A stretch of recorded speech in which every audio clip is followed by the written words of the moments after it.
जी हाँ जी, नमस्कार साथियों। साथियों, इस समय तमाम प्लेटफॉर्मों के माध्यम से आप लोगों को बार बार ये बताया जा रहा है कि कभी ये भर्ती आएगी, कभी एसआई आएगी, फर्स्ट ग्रेड आएगी, सेकंड ग्रेड आएगी, थर्ड ग्रेड आएगी, या फिर आरएस आएगी, या और कोई भर्ती आएगी। तो मैं आप लोगों को एक बात कहना चाहता हूँ कि साथियों, जो भर्तियों की जो धरातल की सच्चाई है वो जानने के लिए मैं आप लोगों से एक व्यक्तिगत ये निवेदन करूंगा कि आप 10 मई तक अपने आप को रोक कर रखिए। उस 10 मई तक खुद को संभालिए, खुद को समय दीजिए, खुद की जो कमियां हैं उन पर काम कीजिए, खुद को आगे की तैयारी कैसे करनी है उस पर काम कीजिए। पिछली भर्तियों में कहाँ कहाँ कमी रह गई उस कमी को एक पेज में लिखिए और वो कमियां कैसे दूर होगी उस पर काम कीजिए। दरअसल साथियों, अभी आप लोगों ने फर्स्ट ग्रेड की एग्जाम दी होगी, सेकंड ग्रेड की एग्जाम दी होगी, अध्यापक भर्ती परीक्षा की एग्जाम दी होगी।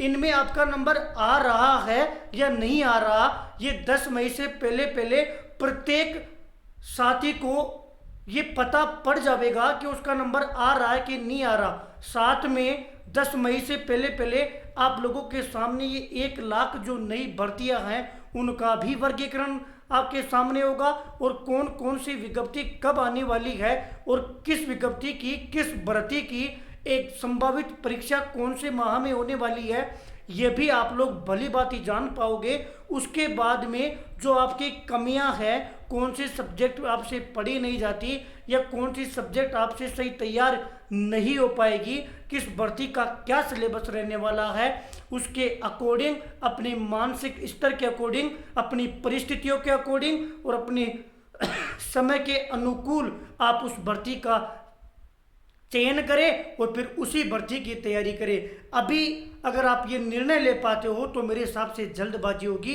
ये मत भूलिए कि आगामी दिनों में चुनाव आने वाले हैं। ऐसा नहीं हो कि आप जिस भर्ती को चुन लेते हो उस भर्ती की एग्जाम ही नहीं हो और उससे पहले और भर्तियां निकल जाए। अब समय की मार साथियों ये है कि आप लोग यदि पिछली भर्तियों में किन्हीं गलतियों की वजह से चयन नहीं ले पा रहे हो तो फिर आगामी भर्तियों में आपका चयन होना जरूरी है, क्योंकि वही आपके पड़ोसी, वही रिश्तेदार आपका इंतजार कर रहे हैं। इस बार कोई कमी नहीं छोड़नी, इस बार ऐसी कोई गलती नहीं करनी, इसलिए जल्दबाजी नहीं करें।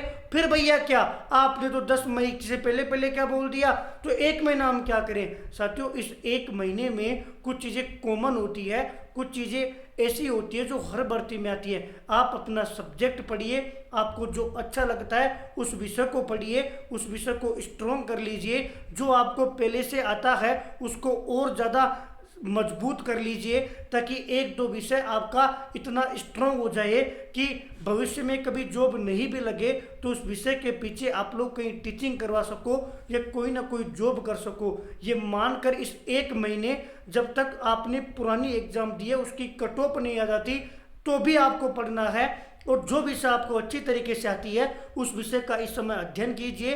30 दिनों में साथियों चयन पर कोई असर नहीं होगा, क्योंकि 30 दिनों में भी आप स्टडी तो करने वाले हो।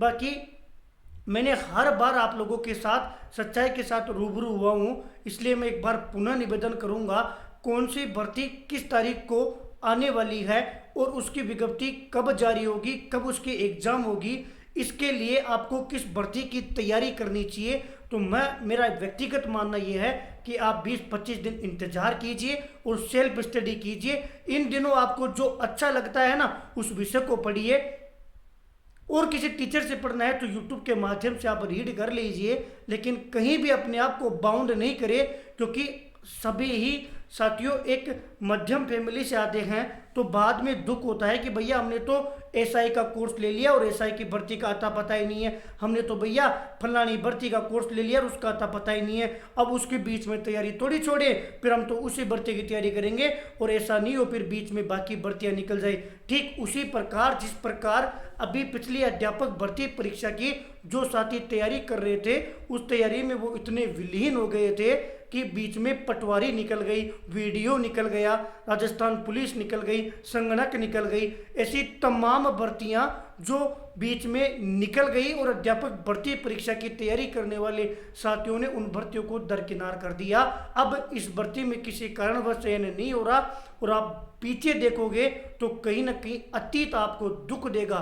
इसलिए साथियों, आगामी भर्ती में किस भर्ती की तैयारी करनी चाहिए उसके लिए मैं इतना ही कहूँगा कि आप 25-30 दिन में कोई किसी का कुछ नहीं बिगड़ेगा। आप जो अच्छा लगता है उसको रीड कीजिए और 30 दिन यानी कि 10 मई से पहले पहले इंतज़ार कीजिए। प्रयास रहेगा कि अप्रैल माह में ही आपके सामने सारी स्थिति स्पष्ट हो जाए।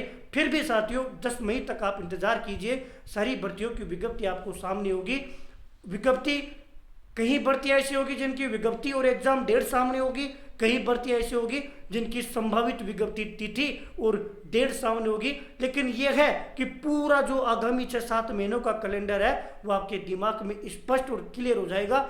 ये मत भूलना, चुनावी साल है, इसलिए किसी के भी कहने पर किसी भी भर्ती की आप तैयारी करने जा रहे हो उसका चयन नहीं करें। खुद की कमियों को लिखे, वो कमियां कैसे दूर होगी वो लिखे, आपके जो स्ट्रॉन्ग पॉइंट है उनको लिखे, फिर आगामी जो भर्तियां आ रही है उन भर्तियों से तुलना करें, फिर उस भर्ती की तैयारी करें जिसमें आपका दिल कहता हो, आपका दिमाग कहता हो कि इसमें हमारा चयन आसानी से हो जाएगा।